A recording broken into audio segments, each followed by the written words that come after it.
আজকে তোমাদের কাছে খুবই সহজে শেয়ার করব বেকারি স্টাইলে চিকেন স্টাফ বান। আর এটা খেতে এতটা মজা তোমরা বুঝতেই পারবে না এটা বাড়িতে বানানো নাকি দোকান থেকে কিনে আনা। খুবই সহজভাবে এই চিকেন বানটা বানিয়েছিলাম। তো চলো কথা না বাড়িয়ে রেসিপিটা শুরু করা যাক। প্রথমে একটা বাটিতে আমি নিয়েছি 2 কাপ ময়দা, এরপর এখানে দিয়েছি পরিমাণ মতো লবণ, 1 চামচ চিনি, 1 চামচ ইস্ট আর নিয়েছি দুধ। এবার হাত দিয়ে সবটা একটু মিশিয়ে নেব। এরপর দিয়ে দিচ্ছি সাদা তেল আর উষ্ণ গরম পানি দিয়ে সবটা মাখিয়ে একটা ডো তৈরি করে নিচ্ছি। সবটাই ভালোভাবে মাখিয়ে একটা ডো তৈরি করে ডোর উপরে তেল ব্রাশ করে এইটা ঢাকনা দিয়ে ঢেকে রেখে দেব আধা ঘন্টা। এই আধা ঘন্টার মধ্যে আমি চিকেনের পুরটা রেডি করে নেব। এর জন্য প্রথমে একটা কড়াইতে দিয়ে দিচ্ছি তেল, তারপর দিয়েছি পেঁয়াজ কুচি আর মরিচ কুচি, এরপর হালকা একটু ভেজে নিব। পেঁয়াজটা হালকা ভাজা হলে এর মধ্যে দিয়ে দিব মরিচের গুঁড়া, হলুদের গুঁড়া, ধনিয়া গুঁড়া, আদা রসুন বাটা, তারপর জিরা বাটা, আরও দিচ্ছি সয়া সস আর চিলি সস, পরিমাণ মতো লবণ। মশলাটা নেড়ে চেড়ে মিশিয়ে আমি একটু কষিয়ে নিব।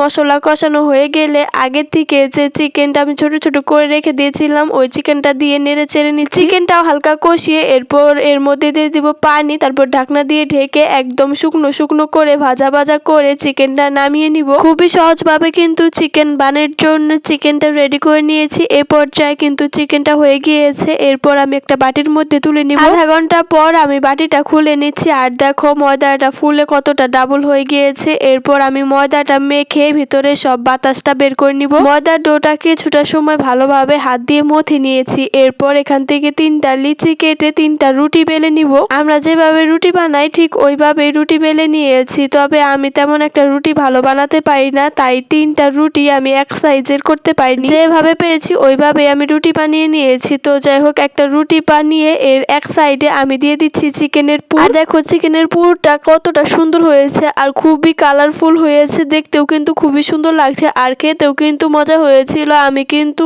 চিকেনের পুর এমনি খেয়ে ফেলেছি অনেকটা। তো যাই হোক, রুটির এক সাইডে আমি একটু পানি লাগিয়ে তারপর ভাঁজ করে নিয়েছি। এরপর পিৎজা কাটার দিয়ে আমি সুন্দর করে এক সাইডে কেটে নিয়েছি। কিভাবে কাজটা করেছি তোমরা তো দেখেই বুঝতে পারছো। এরপর রোলের মতো ঘুরিয়ে নিলেই চিকেন বান কিন্তু একদম রেডি। আমি কিভাবে কাজটা করেছি তোমরা তো দেখেই বুঝতে পেরেছো, আমি ঠিকভাবে বলতে পারলাম না, তোমরা দেখে বুঝে নিও। একই প্রসেসে কিন্তু আরো 2টা বান বানিয়ে নিয়েছি। এরপর একটা স্টিলের বাটিতে তেল ব্রাশ করে এর মধ্যে দিয়ে দিচ্ছি চিকেন বানগুলো। তারপরে আমি 15 মিনিটের মতো রেস্টে রেখে দেবো। আর হ্যাঁ, চিকেন বানের উপরে সুন্দর একটা কালার আসার জন্য কিন্তু আমি এখানে ডিমের কুসুমটা ব্রাশ করে দিয়েছিলাম আর উপরে কয়েকটা তিল ছিটিয়ে দিয়েছি। এইভাবে আমি 15 মিনিট রেস্টে রাখার পর এরপর আমি চুলায় আলু গরম করে নিয়েছি। এরপর প্লেটটা দিয়ে ঢাকনা দিয়ে ঢেকে আমি 30 মিনিট অপেক্ষা করব। প্রথমে চুলার জালটা আমি একটু জোরে দিল, এরপরে কিন্তু আমি একদম আস্তে আস্তে চুলার জালটা দিয়েছি। এইভাবে করে আমি 30 মিনিট রেখে দিয়েছি। আর 30 মিনিট পর দেখো চিকেন বানটা কিন্তু